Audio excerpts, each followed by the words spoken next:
në vitin e ri, edhe pse mund të shikojmë përsëri. Dhe shpresoj të keni kaluar mirë gjatë Krishtlindjeve.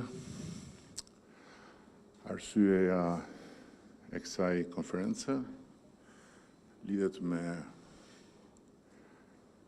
mbledhjen e sapo përfunduar të qeverisë, ku në fokus kemi pasur studentët, jo vetëm kërkesat e tyre, por edhe aspekte të tjera që janë vendosur në vëmendjen tonë si element përmbajtësor të dokumentit të Paktit për Universitetin, të cilin do ta bëjmë publik në, besoj, mesin e muajit të ardhshëm. Sidoqoftë, në mbledhje jo vetëm kemi diskutuar, por kemi marrë disa vendime të rëndësishme që adresojnë kërkesat e studentëve dhe shkojnë përtej tyre ashtu si kundër e kishim thënë dhe siç besojmë se është e domosdoshme për të maksimizuar potencialin e krijuar nga protesta dhe për ta futur universitetin në një fazë të dytë të një reforme transformuese, e cila jo vetëm që nuk duhet të zbrapset, por duhet të thellohet. Atëherë, së pari kemi miratuar 4 vendime të Këshillit të Ministrave lidhur me kërkesën e parë për përcaktimin e kategorive të individëve që plotësojnë kriteret e pranimit në një program të ciklit dytë të studimeve në institucionet publike të arsimit të lartë dhe përfitojnë ulje të tarifës vjetore të studimit, për disa ndryshime në vendimin numër 903 datë 21/12/2016 për përcaktimin e kritereve për përfitimin e bursave nga Fondi Mbështetjes Studentore për studentët e shkëlqyer, studentët që studiojnë në programe studimi në fushat prioritare dhe studentët nevojë. Së treti, kemi ndryshuar vendimin numër 288 të datës 21/5/2018 të Këshillit të Ministrave për miratimin e kufirit maksimal të pagesës vjetore të shkollimit për studentët që ndjekin studimet në institucionet publike të arsimit të lartë, në një program të ciklit parë të studimeve, në një program të integruar të studimeve ose në një program të studimeve profesionale me kohë plot. Dhe së katërti, kemi ndryshuar një tjetër vendim, atë me numër 269 të datës 29/3/2017 të Ministrave për përcaktimin e kategorive të individëve që plotësojnë kriteret e pranimit në një program të ciklit parë të studimeve, në një program të integruar të studimeve ose në një program të studimeve profesionale dhe që përjashtohen nga tarifa vjetore e shkollimit. Këto 4 vendime që lidhen me kërkesën e parë shpjegohen konkretisht në këto terma. Së pari kemi studentët nga familje në ndihmë ekonomike, të verbrit, paraplegjik, tetraplegjik, që marrin financimin e plot 100% të tarifës dhe po ashtu student nga familje me ndihmë ekonomike, të verbër, paraplegjik dhe tetraplegjik që do të përfitojnë një bursë studimi prej 10.000 lekësh të reja. Thënë kjo, dua të theksoj që një bazë për të mbështetur subvencionuar 100% tarifën ka qenë, por për shkak të shumë devijimeve që janë konstatuar në këshillat bashkiak, është vendosur që kjo gjë të bëhet drejt për drejt nga qeveria për çdo student që ka këto kritere.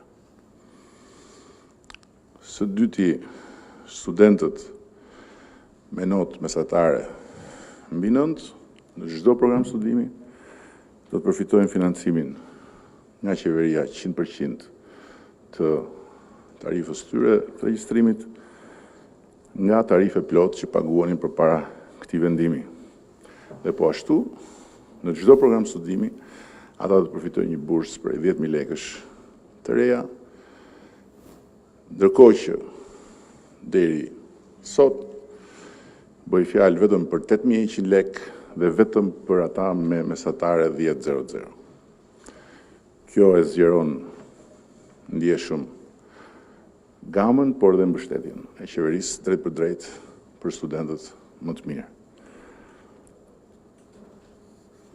Së treti, do t'i japim një mundësi të barabartë të gjithë studentëve, duke paguar 50% tarifë të regjistrimit drejt për drejt nga buxheti, me pranimin në universitet, të cilët deri para këtij vendimi paguanin tarifën e plotë të regjistrimit. Që do thotë gjithë studentët aktual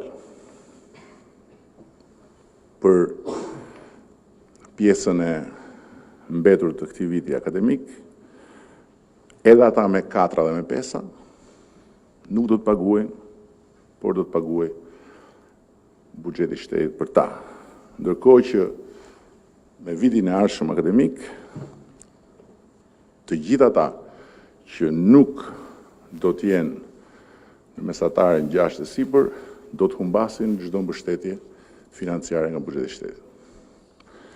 Për sa i përket nivelit të dytë të studimeve, qeveria do të paguajë vetëm për studentët me notë mesatare mbi 9 në hyrje, student nga familje ndihmë ekonomike, të verbër, paraplegjik, tetraplegjik, jetim, fëmijë të policëve të vrarë, dhe të gjitha grupet e tjera vulnerabël të përcaktuara në vendim, 50% të tarifës.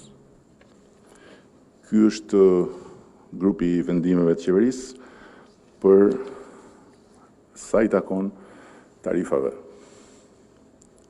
Dhe sigurisht që vendimi hyn në fuqi me njëherë, që do thotë që në janar të gjitha detyrimet financiare që burojnë nga këto vendime do t'i mbulojë qeveria.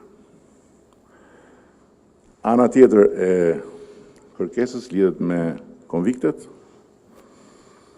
Aktualisht funksionojnë 8 shoqëri për akomodimin e studentëve, 3 në Tiranë, 5 tjera Vlorë, Shkodër, Elbasan, Gjirokastër dhe Korçë.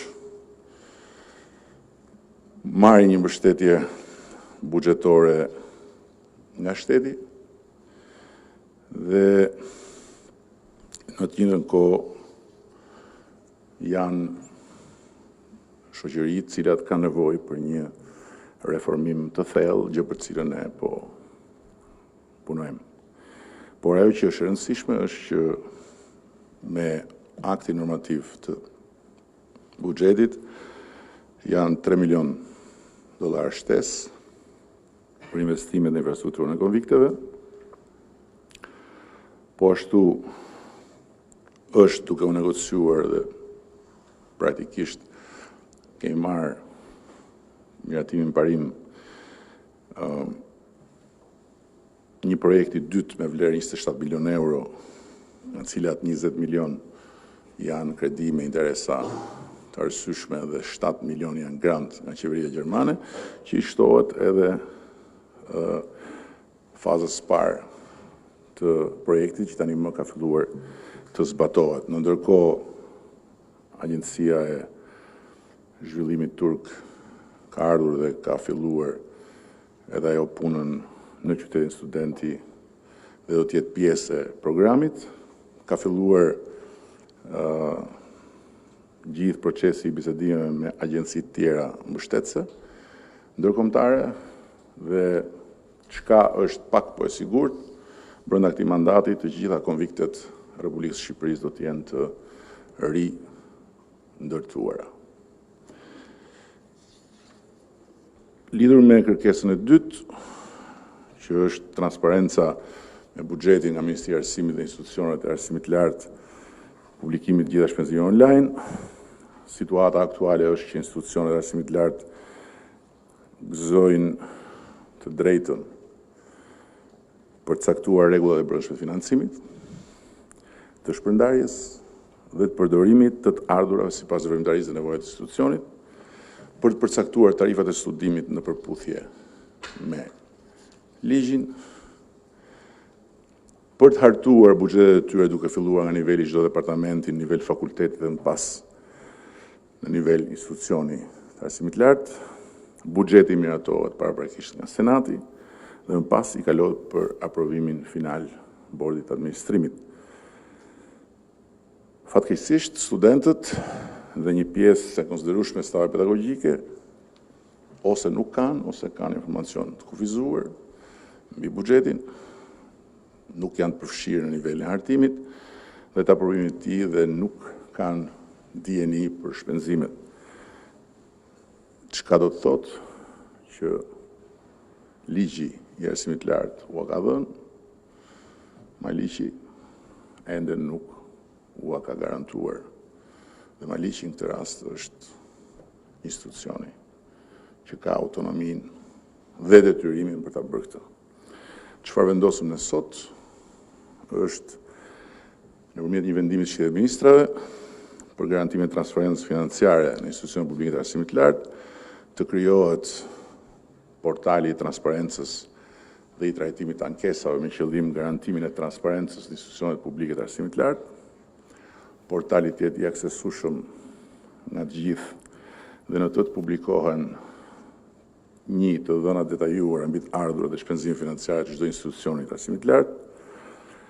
2, duke filluar nga viti buxhetor 2019, Bordi i Administrimit të Institucionit të Arsimit lartë nëpërmjet administratorit përcjell çdo 3 muaj për publikim të dhënave detajuara për të ardhurat dhe shpenzimin financiare sipas përcaktimit të kësaj gërme. 3, të dhënat për buxhetin afatmesëm, buxhetin vjetor, granti nga buxheti i shtetit, ardhurat e tjera, të gjitha shpenzimet operative, shpenzimet për kërkim shkencor dhe shpenzimet kapitale çdo institucioni publik të arsimit lartë të gjenden në këtë portal. 4, informacioni për procedurat e prokurimin publik, parashikim dhe realizim, apo procedurat konkurruese të koncesionit partneritetit publik-privat të çfarëdo natyre që universitetet kanë të drejtë të ndërmarrin, të jenë të gjitha të publikuara në këtë portal. Vendimet e bordit, senatit dhe organet të tjera drejtuese vendimmarrëse të jenë të gjitha të publikuara në këtë portal. Kuotat e parashikuara për çdo vit akademik të jenë publikuara në këtë portal. Instrumentet e programet e shkëmbimit studentor dhe procedurat përkatëse po ashtu. Instrumentet e financimit të studimeve dhe procedurat përkatëse lidhur me bursat publike dhe ato specifike për çdo universitet gjithashtu. Marrëveshje 2 apo shumë palshe në nivel universitetesh gjithashtu. Të dhënat për bursat dhe stimull financiar të ofruara nga shteti për studentët, civit e të gjithë pedagogëve të jenë publikuara në këtë portal. Rezultatet e kontrollit dhe verifikimit të titujve shkencor të publikohen në këtë portal. Kjo besoj është një qasje shterruese për transparencën, plus mekanizmat dhe procedurat për bërjen e kërkesave dhe paraqitjen e ankesave në lidhje me veprimet ose mosveprimet e drejtuesve, organeve drejtuese të institucioneve të arsimit lartë, procedurën me të cilës personat interesuar mund të paraqesin mendimet e tyre apo ndikojnë në çfarëdo mënyre tjetër në hartimin e politika publike apo ushtrimin e funksionit të institucionit të arsimit lartë, të jenë pjesë e kësaj platforme.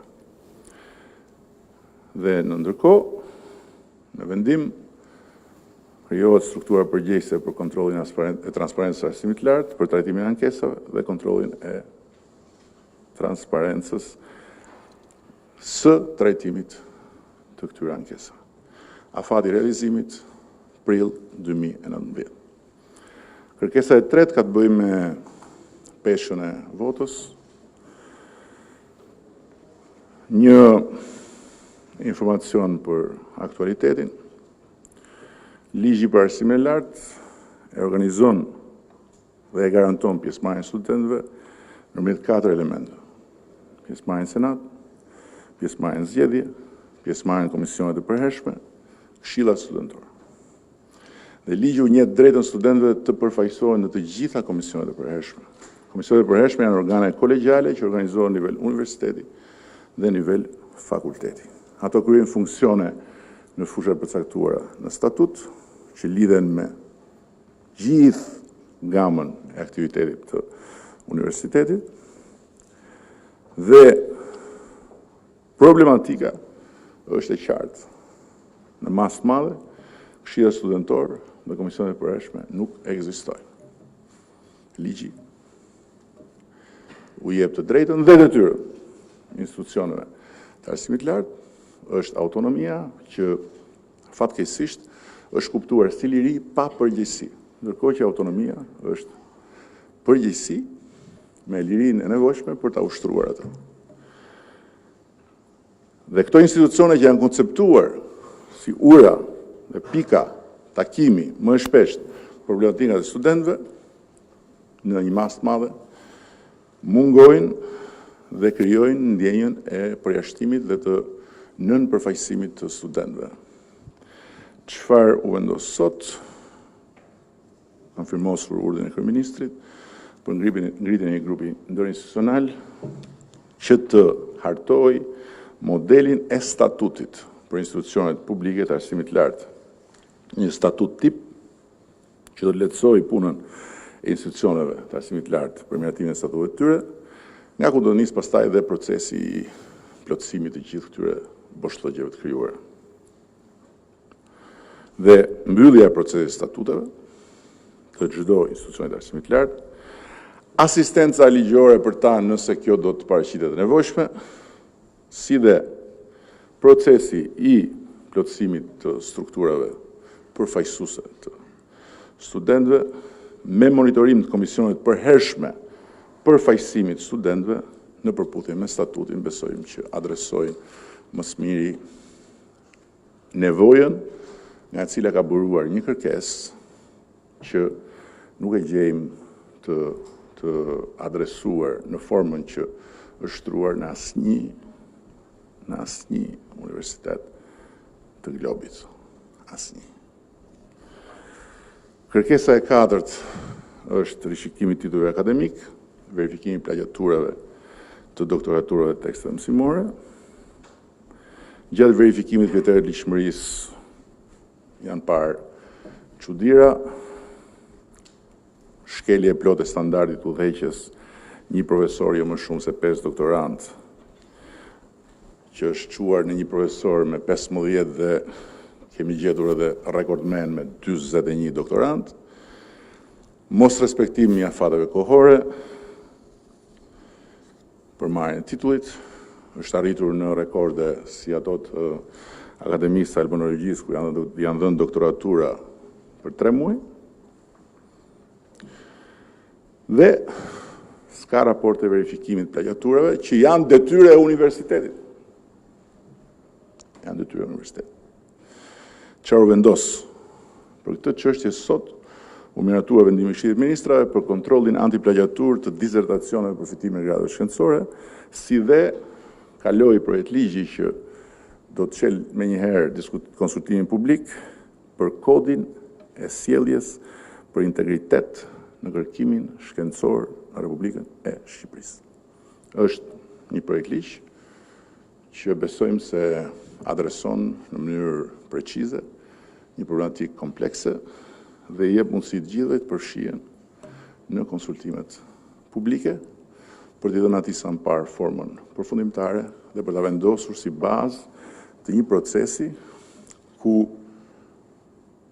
në bazë të vendimarrjes sotme do të krijohet një arkiv digjital i doktoraturave në Republikën e Shqipërisë, pranë Ministrisë Përgjegjëse për Arsimit. Institucionet e arsimit lartë, si çdo institucion tjetër shtetëror që disponon kopje origjinale të disertacioneve, kanë detyrimin që brenda 60 ditëve nga hyrja në fuqi e vendimit të depozitojnë pranë Ministrisë Përgjegjëse për Arsimin kopjet njësuar me origjinalin si dhe materialin në formë elektronike. Ministria Përgjegjëse të kryej me përgjegjësi nëpërmjet rashit kontrollin digital antiplagiatur me softwarein e konsoliduar për kontroll automatik, si dhe programe pajisje të tjera, dhe në momentin kur kontrolli automatik i jep rezultatet e veta, Ministria ja përcjell institucionet e arsimit të lartë rezultatet nga kontrolli antiplagiatur, mbi bazën e cilave ju takon institucionet e arsimit të lartë të bëjnë rivlerësimin mbi gradën shkencore dyshuar si plagiatur. Pra, faktikisht, çka do të bëj Qeveria dhe Ministria e Arsimit nëpërmjet mekanizmave vet është vetëm procesi mekanik, ndërsa gjykimi akademik i takon si në çdo vend normal dhe sipas ligjit ton, Universitetit. Institucioni i arsimit të lartë, Universiteti, brenda 90 ditëve nga vënë në dispozicion të gjetjeve të kontrollit antiplagiatur, i njofton Ministrisë Përgjegjëse për Arsimin vendimin e vet përfundimtar për çdo gradë shkencore të shfrytzuar. Kodi i sjelljes për integritet në kërkimin shkencor në Republikën e Shqipërisë, kodi i etikës, përmban parimet dhe normat themelore të sjelljes së institucioneve të arsimit të lartë dhe atyre të personelit të tyre akademike shkencor, është konform kodit evropian të sjelljes për integritet në kërkimin shkencor. Dhe faktikisht e kthen në normë ligjore kodin evropian të sjelljes për integritet në kërkimin shkencor dhe shërben si kornizë vetrregulluese për ushtrimin dhe mbajtjen e përgjegjësive ligjore, institucionale, profesionale, morale, shoqërore të institucioneve dhe të pjesëtarëve të komuniteteve akademike dhe shkencore. Kërkesa e pestë lidhet me bordin e administrimit. Situata aktuale është që bordi i administrimit përbëhet nga 7 antarë të punësuar me kohë të pjesshme. Antarët janë përfaqësues të institucionit, zgjidhen nga Senati akademik dhe përfaqësues të qeverisë që zgjidhen nga Ministria Përgjegjëse për Arsimin. Problematika është që bordet kanë pasur një profil të ulët publik. Roli i tyre nuk është kuptuar si duhet nga universiteti, po aq më pak nga studentët dhe fare nga publiku. Bordet e kanë përmirësuar, kjo është e vërteta, e shkruar, menaxhimin financiar të institucioneve të arsimit të lartë, por nuk kanë shkuar përtej një pikë të caktuar dhe studentët me drejt shprehin shqetësim sepse bordet në një farë mënyrë duhet të jenë garant të gjithë proceseve dhe mbi të gjitha të transparencës së shpenzimeve. Çfarë kemi vendosur ne sot? Ne kemi vendosur që të miratojmë një vendim të Këshillit të Ministrave për përcaktimin e kriterëve dhe procedurave për zgjedhjen e anëtarëve të bordit të administrimit, për sa i përket përfaqësimit që duhet garantojë Ministria Përgjegjëse e Arsimit. Dhe faktikisht të gjithë anëtarët ekzistues të bordeve janë de facto të shkarkuar, de jure do të qëndrojnë atë pozicion deri në zëvendësim sepse mund të ketë emergjenca vendimmarrëse dhe nuk bën sens që vendet mbeten bosh. Emërimet e reja do të bëhen me një proces të hapur në sytë e publikut, në sytë e studentëve, në sytë e të gjithë interesuarve, dhe një prej anëtarëve përfaqësues të qeverisë do të vi si propozim nga studentët, jo student, nga studentët, figura publike të njohura të fushës, ekspert, profesionistë e tjerë, studentët përmes mekanizmave të tyre kanë të drejtë të propozojnë jo më pak se 3 kandidatura dhe një prej tyre qeveria do ta çoj në bord si mishërim i vullnetit dhe i bashkëpunimit me studentët. Ndërkohë që senatet, ta dinë mirë studentët të, janë të lira që në vendet që ata kanë në borde të propozojnë një prej studentëve që janë antarë senati. Por kjo i takon senatëve, i takon studentëve ta zgjidhin këtë me drejtuesit e tyre. Nëse kjo vendoset në statutin e universitetit, prezenca e tyre normohet definitivisht. Afati i realizimit prill maj 2013. Kërkesa e 6, pajisja e studentëve me kartën e studentit. Situata dihet, Shqipëria nuk ka traditë në ofrimin e favorizuar të shërbime për studentët, ka qenë një ambicie dhe një premtim legjendar, gjithë e kanë bërë, nga shkurti 2018-s, dhe në vazhdim ne kemi nisur një proces për këtë qëllim me Komisionin Evropian, sepse mendojmë që përfshirja e studentëve shqiptar në rrjetin e kartës europiane të studentit është ajo që i jep përmbajtje serioze kartës, se të jemi realistë. Nuk është karta që i ka penguar studentët të shkojnë në teatr, apo të shkojnë në bibliotekë, apo të shkojnë në muze, apo që të jemi serios. Dhe në nëntor 2018, ne kemi lidhur marrëveshjen dypalshe me institucionin ekuivalent të qendrës shërbime arsimore në Francë dhe po punojmë për përfshirjen e Shqipërisë në rrjetin e vendeve që marrin kartë studentore europiane. Sidoqoftë, procesi ka kërkuar kohë për të realizuar, pasi kërkohet një përfshirje institucionesh dhe kërkohet një koordinim me gjithë institucionet në nivel vendor dhe me biznesin, por zgjidhja është që Ministria e Arsimit do të bëj publike marrëveshjet e lidhura dhe listën e shërbimeve që do të përfitohen nga studentët dhe me entet shtetërore, me bashkitë, me subjekte private, po shkruhet një draft udhëzues teknik për mënyrën e aplikimit dhe për çështje të tjera teknike. Dhe brenda janarit 2019-s janë 2 vendime të tjera qeverie që do të miratohen. Fundi 2019-s është afati i realizimit. Kërkesa e 7 lidhur me bibliotekën me standarde europiane kanë kërkuar dhe libra online shqip. Ne në një anë do të bëjmë të mundur, sot kemi miratuar vendimin e Këshillit Ministrave për ngritjen e komisionit të përcaktimit të literaturës akademike ndërkombëtare në institucionet e arsimit të lartë që do përkthehen në gjuhën shqipe. E dim shumë mirë se ku flë lepuri i këtij shqetësimi të madh dhe real të studentëve lidhur me librat. Dhe ambicia është të fillojmë një proces përmirësimit të titujve akademik në institucionet e arsimit të lartë dhe të shtrijmë ato që kemi nisur dhe po çojmë drejt përfundimit me arsimin parauniversitar, libra të Oxfordit, Cambridgeit, Pearsonit, me origjinë të padyshimt, me autor të padyshimt,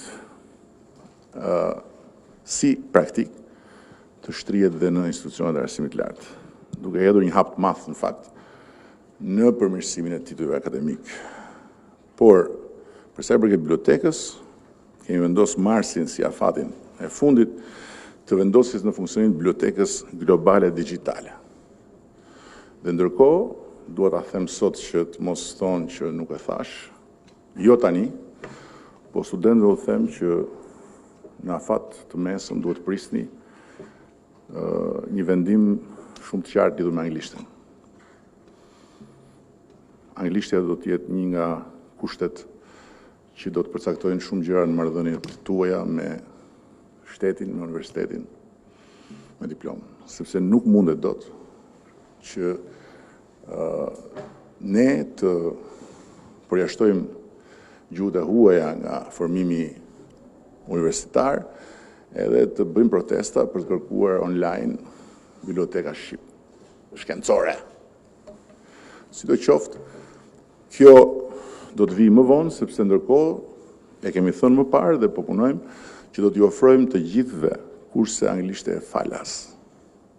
Në çdo universitet do ofrojmë kurse anglishte e falas. Pa pagesë.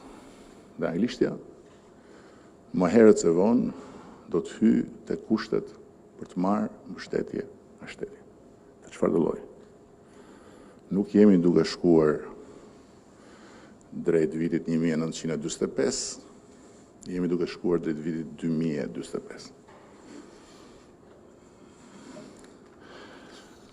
Kërkesa e 8 që lidhet me vlerësimin e performancës të mësimdhënie dhe kërkim shkencor të pedagogut, publikimin online, regjistrimet etj. E vërteta është që në arsimin lart shqiptar është vendosur një standard i ri.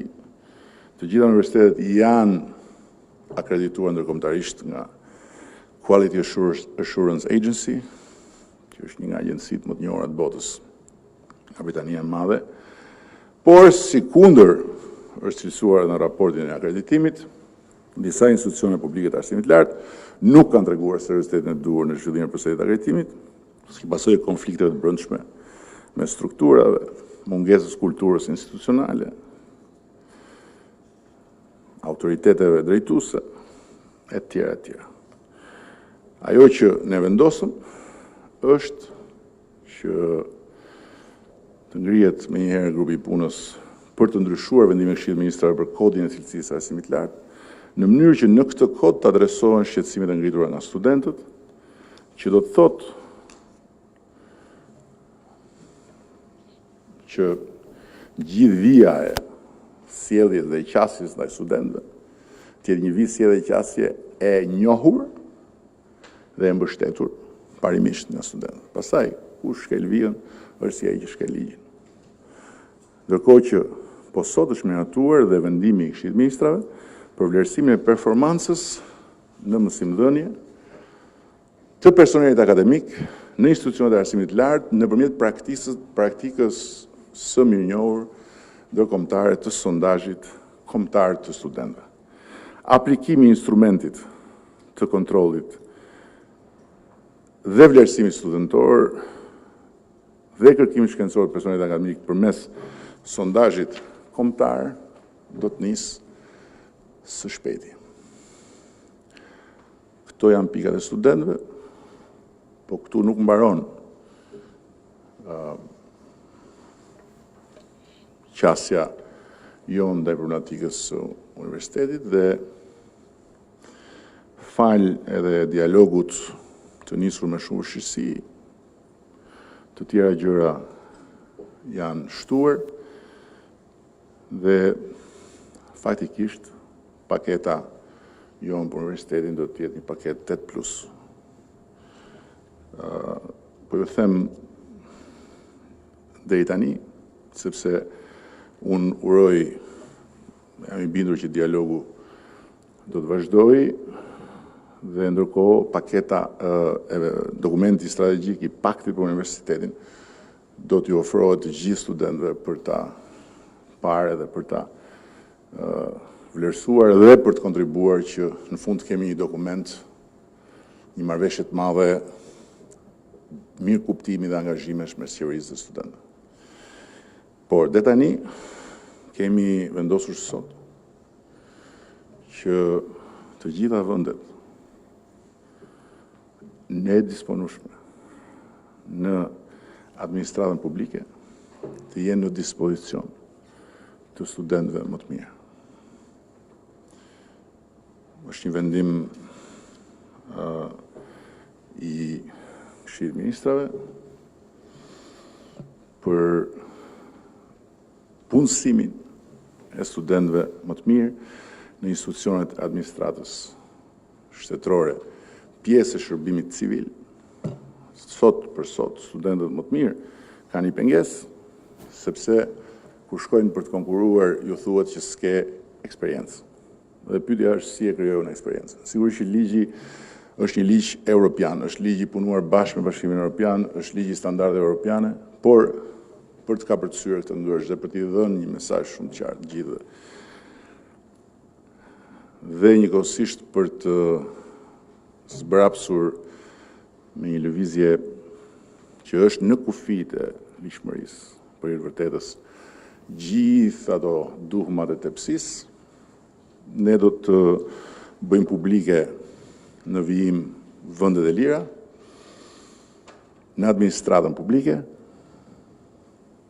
ku pa konkurs, por me kreditet e arritjeve personale në universitet, studentët më të mirë, ata që janë në xhiro dhe që zgjejnë punë, ata që janë jashtë dhe që thonë ika se s'mu dha mundësia të punojnë administratë, ata që do mbarojnë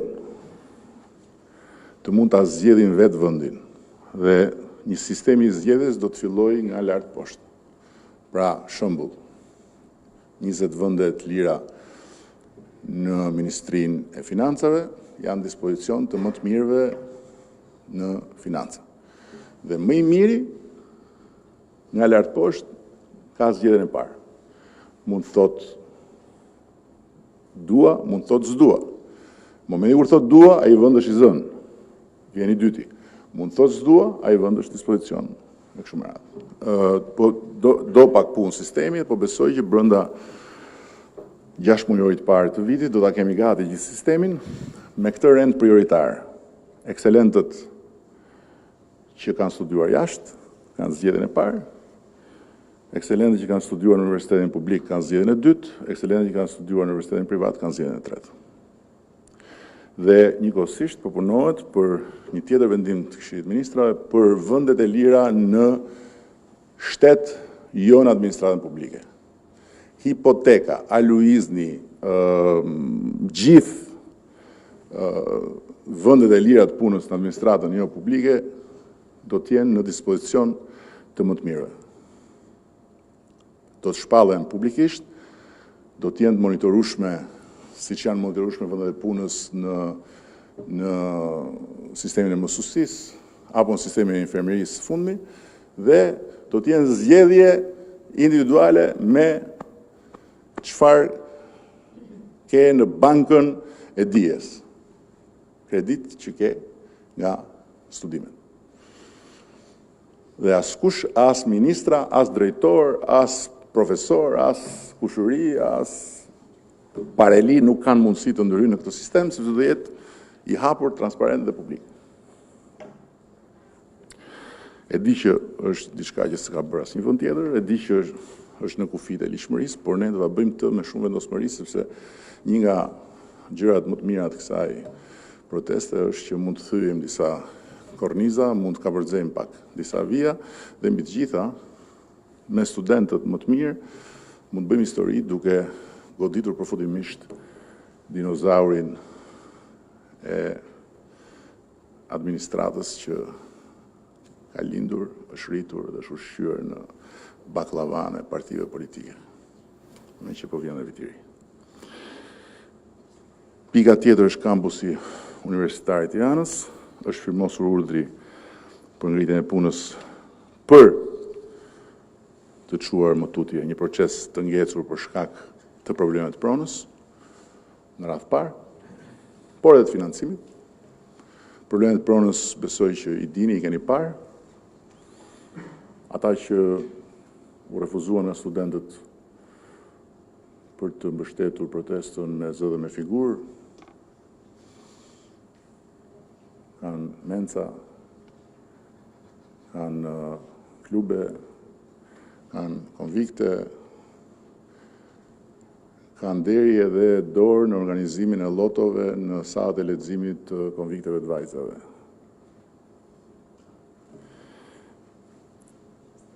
Së treti, po punojmë një vendimmarrje që besoj është shumë e rëndësishme dhe do të jetë shumë pozitive. marrëveshjet kuadër të ministrive të linjës me fushat përkatëse në funksion të kërkimit shkencor. Pra, çdo ministri do të ketë marrëveshje kuadër me universitetet dhe nga fondet e ministrisë do të financohen universitetet për kërkim shkencor. Së dyti, marrëveshjen kuadër për të pajtuar universitetet për konsulencë për t'i ndihmuar të dalin në treg, sepse universitetet tona sot thonë kaq ne e buxheti, kaq ne japin nga xhepat e tyre prindërve, studentëve, s'kemi lekë tjera, sepse akoma nuk kanë hyrë në botën ku jetojmë. Janë universitete që funksionojnë me mendësinë, me një lloj mendësie mix komunisto-etatiste, buxheti i shtetit, edhe lekët e prindërve, tregu që është baza e të ardhurave të universiteteve reale, se ekziston. Okej, ne do të ndërhyjmë për të mbështetur daljen në treg të universiteteve dhe për të krijuar mekanizma financimi, ndërkohë që po ashtu ministrit do të marrin përsipër edhe rritjen e ditëve të praktikave mësimore, gjë që e kam dëgjuar në të gjithë takimet me studentët, stazheve dhe punësimin e studentëve në fushat e interesit të tyre. E fundit është pika 12. Jemi në diskutim për krijimin e një fondi solidariteti, që do të jetë një fond përgjegjësie sociale për gjithë ata që do të lidhin kontrata që kanë apo do të lidhin kontrata me shtetin. Shembull, një kontratë për një minier, për një shfrytëzimin e një miniere, do të përmbaj brenda dhe një pikë ku atij që do marrë shfrytëzimin e minierës do t'i thuhet shko tek Fakulteti Gjeologjik dhe jep kontributin tënd për Fakultetin Gjeologjik, për shembull. Dhe kështu me të gjitha kontratat. Që do thotë që një përqindje që historikisht mund të ketë shkuar te korrupsioni do shkojë te universiteti. Këto ishin pak a shumë gjëra që dohet të thosha. Nëse ka një pyetje lidhur me temën, unë jam në dispozicion. Atë që keni jashtë teme, mos e bëni se nuk do të përgjigjem. Me temën. Përshëndetje Dritë Marako Top Channel. Zotër Kryeministër, a keni një përllogaritje sa është fatura e gjithë kësaj pakete me 12 pika, nëse jam i saktë, dhe a parashikohet një ndryshim në buxhetin e vitit 2019 për realizimin e kësaj pakete? Dhe pyetja e dytë, ju gjatë bisedimeve që keni bërë me studentët në fakultetet e ndryshme keni deklaruar se të gjitha këto vendime nuk do të merreshin, nuk do të miratoheshin nëse nuk do të niste procesi i dialogut. Pse i morët pikërisht tani? Sepse procesi i dialogut ka nisur, sepse pikat ka nisur diskutohen jo vetëm në takimet e mia, por edhe në platformën Shqipëria që duam, ku kemi kontribute për i të vërtetës shumë më tepër konfidenciale se sa publike, po që janë marrë në konsiderat, dhe sepse mbi të gjitha gjërat që na takon të bëjmë, ne i kemi të qarta dhe hap pas hapi do t'i sqarojmë dhe ato të tjerat që ende kërkojnë pak kohë për t'u materializuar. Për sa i përket buxhetit, nuk ka nevojë për ndryshim buxheti. VKM-t janë bërë dhe financimi është garantuar. Brenda financimi përkatës për tarifat do të jetë brenda fondit të arsimit dhe në vijim pastaj është parashikuar gjithçka, kështu që nuk ka nevojë. Ata që kërkojnë ndryshim buxheti janë ata që nuk dinë se çfarë kërkojnë, ose më saktë duan që studentët mos dinë çfarë kërkojnë. Ndërkohë që unë e di shumë mirë çfarë kërkojnë studentët dhe e di shumë mirë se çfarë kërkoj në këtë proces. Patjetër që gjithçka është e përllogaritur deri në qindarkën e fundit. Nëse ju e intereson ta dini deri në qindarkën e fundit, me siguri që do t'ja u japim me shkrim. Përshëndetje, Marcela Karapanço nga 2 CNN.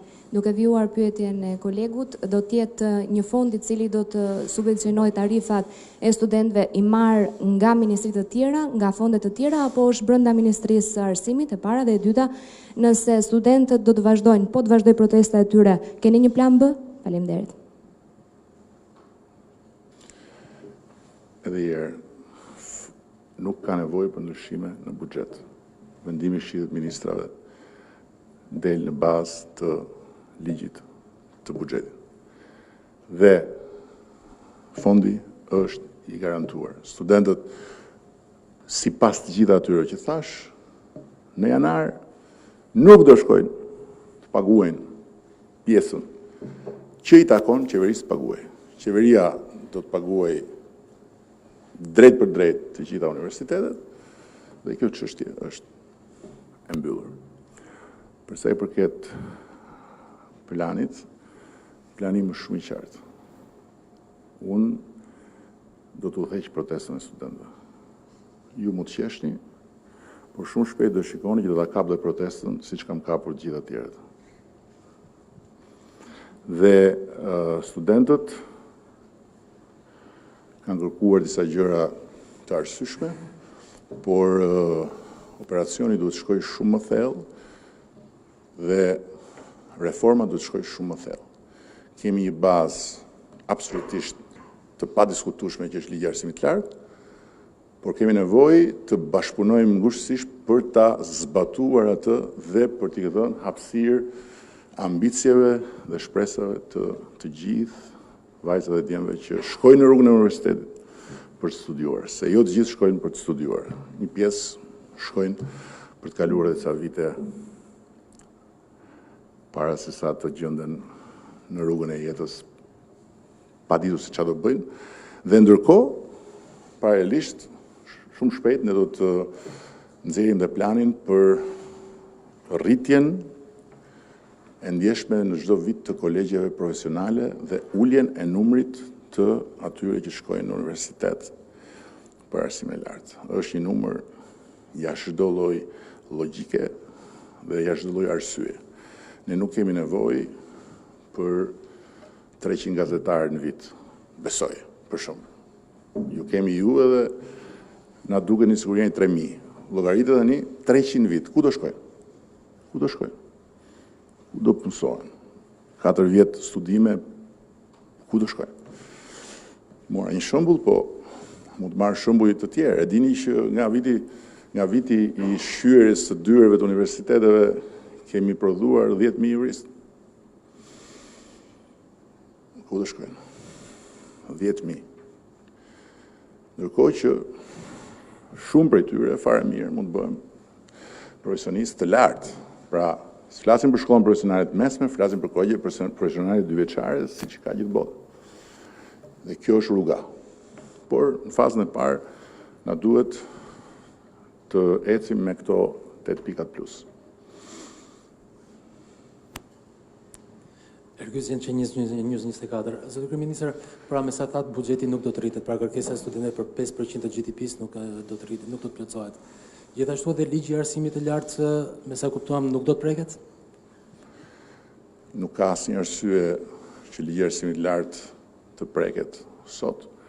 Dhe më e bukur është që nga gjithë bisedat që kam bërë, qofshin ato publike, qofshin ato jo publike, deri tani nuk kam dëgjuar asnjë që të më japi një fakt se këtë zhvillim pozitiv të kërkuar e ka penguar ligji I arsimit të lartë. Përkundrazi, kam parë në vijimësi që shumë gjëra që kërkohen, ligji I kërkon po ashtu. Kemi një boshllëk për të mbushur që është nga ligji tek ligjshmëria. Është njësoj si të thuash që, ose si të thoshe që përderisa asnjë